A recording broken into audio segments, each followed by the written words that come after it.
All I'm saying is there's 2 times you put the young man in the Wildcat and did not put him under center. And we're talking about uplifting the quarter. Everybody's going to still look at a guy like Shedeur Sanders. They want him to win. I don't know if everybody in that. Most QBs lose the game. And I thought Shedeur knew the assignment and he passed the test. He took care of the football for the most part, obviously the 1 interception. But other than that, he played really smart. The Cleveland Browns quarterback situation has exploded into one of the NFL's most heated controversies. And Hall of Famer Randy Moss just made it impossible to ignore. This isn't some minor coaching debate. This is an NFL legend questioning whether an entire organization might be sabotaging their own rookie quarterback's debut. Let's break down exactly what's happening in Cleveland. Can they continue to uplift this quarterback? Because the one thing about it, everybody's going to still look at a guy like Shedeur Sanders. They want him to win. Shedeur Sanders just made his 2nd NFL start against a defensive powerhouse, and the entire football world is watching every single play. But there's a massive question nobody wants to address. Did the Browns coaching staff actually steal touchdown opportunities from him in his first start? Randy Moss believes they did, and when one of the greatest receivers in NFL history speaks up, you need to pay attention. Last week in Las Vegas, Shedeur launched an absolute missile downfield, the kind of throw that gives defensive coordinators nightmares.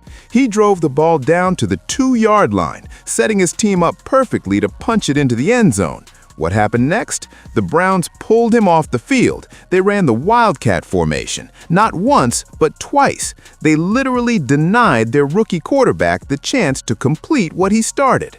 Let that sink in for a moment.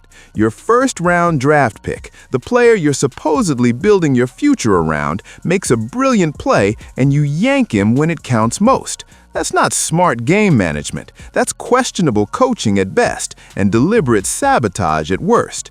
The Browns hold 2 first-round picks in the 2026 draft. They desperately need to find their quarterback of the future. Dillon Gabriel got his 6-game evaluation before suffering a concussion. Now it's Shedeur's turn. But how can you properly evaluate a quarterback when you won't even let him play quarterback in the most important moments? Randy Moss didn't sugarcoat anything. He saw exactly what everyone watching saw, a massive disconnect between what the organization says they want and what they're actually doing on the field. When veteran NFL analysts start questioning whether everyone in the building wants the kid to succeed, that's a serious warning sign. This goes beyond football strategy. This is organizational dysfunction. The extra blocker argument doesn't hold up under scrutiny. Yes, the Wildcat gives you another body in the box. Yes, they scored on those plays. But what's the real cost? You're telling a rookie quarterback in his very first NFL start that you don't trust him in the biggest moments. You're sending a message throughout the entire locker room that echoes far beyond a single play call. And it scores. They obviously managed his first career start. Myles Garrett's reaction to that deep ball tells you everything about what this team has been starving for. A defensive superstar who's carried this franchise on his shoulders for years finally saw something worth getting excited about on offense. That energy was electric. That moment was genuine. And then the coaching staff immediately killed the momentum by abandoning what was working.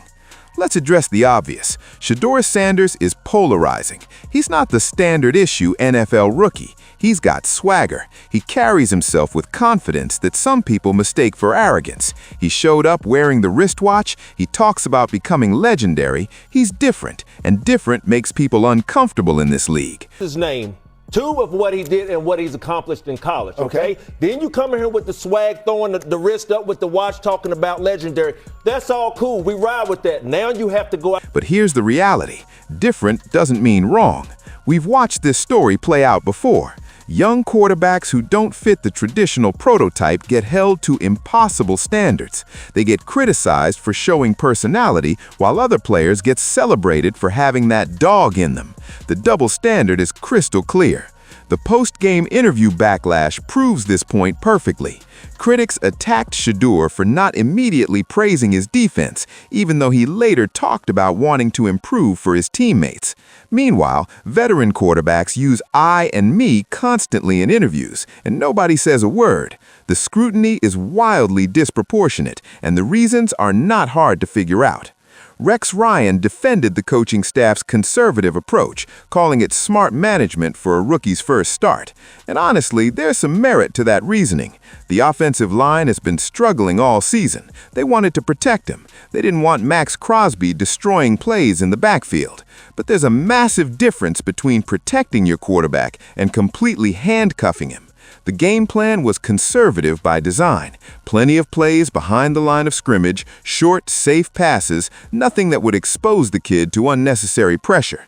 That makes sense for the opening quarter, maybe even the first half. But when you've got momentum building, when your quarterback just made a play that has your defensive leaders celebrating on the sideline, that's exactly when you need to trust him to finish what he started.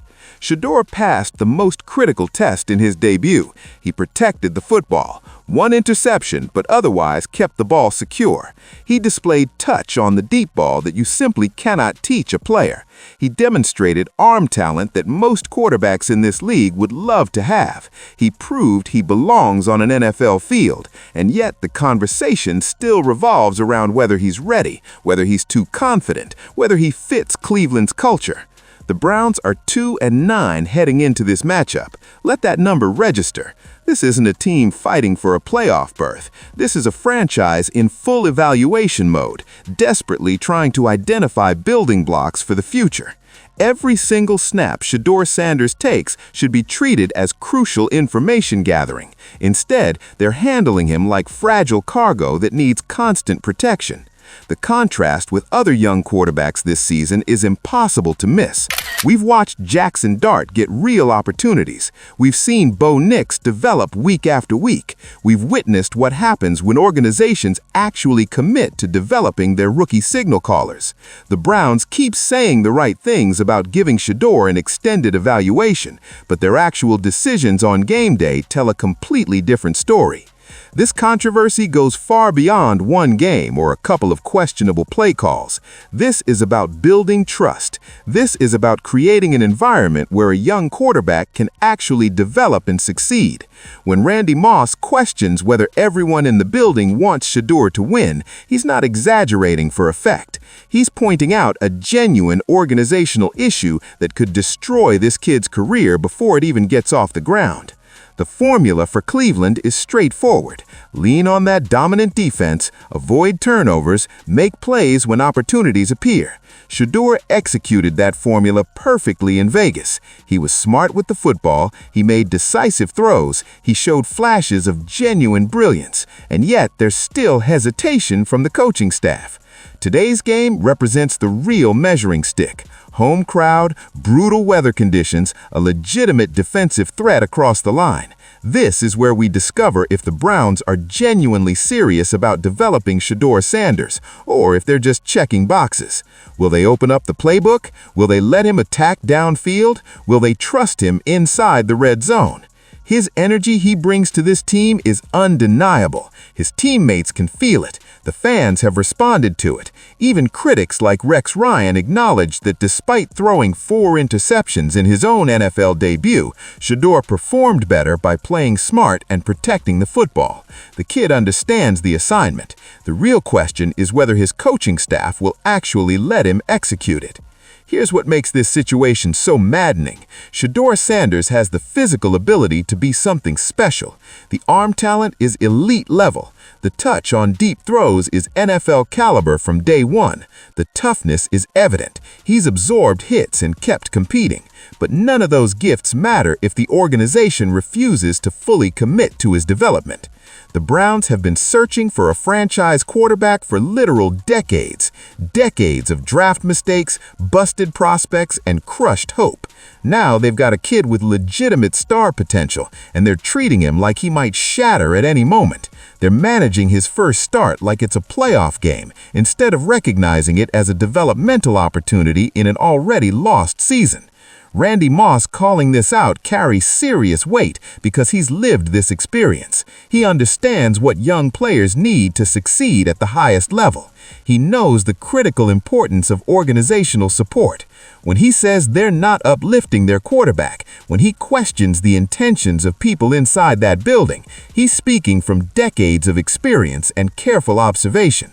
The Wildcat controversy represents something much bigger than those two specific plays. It's really about trust. It's about genuine commitment. It's about whether this organization is truly ready to build around a quarterback who doesn't match their traditional expectations. Cleveland fans deserve real answers. They've endured mediocrity for too long. They see a genuine spark of hope in Shedeur Sanders, and they're watching the coaching staff potentially waste it with conservative, fear-driven decision-making. The fan skepticism showing up in social media, like that boat meme making the rounds, proves not everyone is fully on board yet. Can you really blame them for being cautious?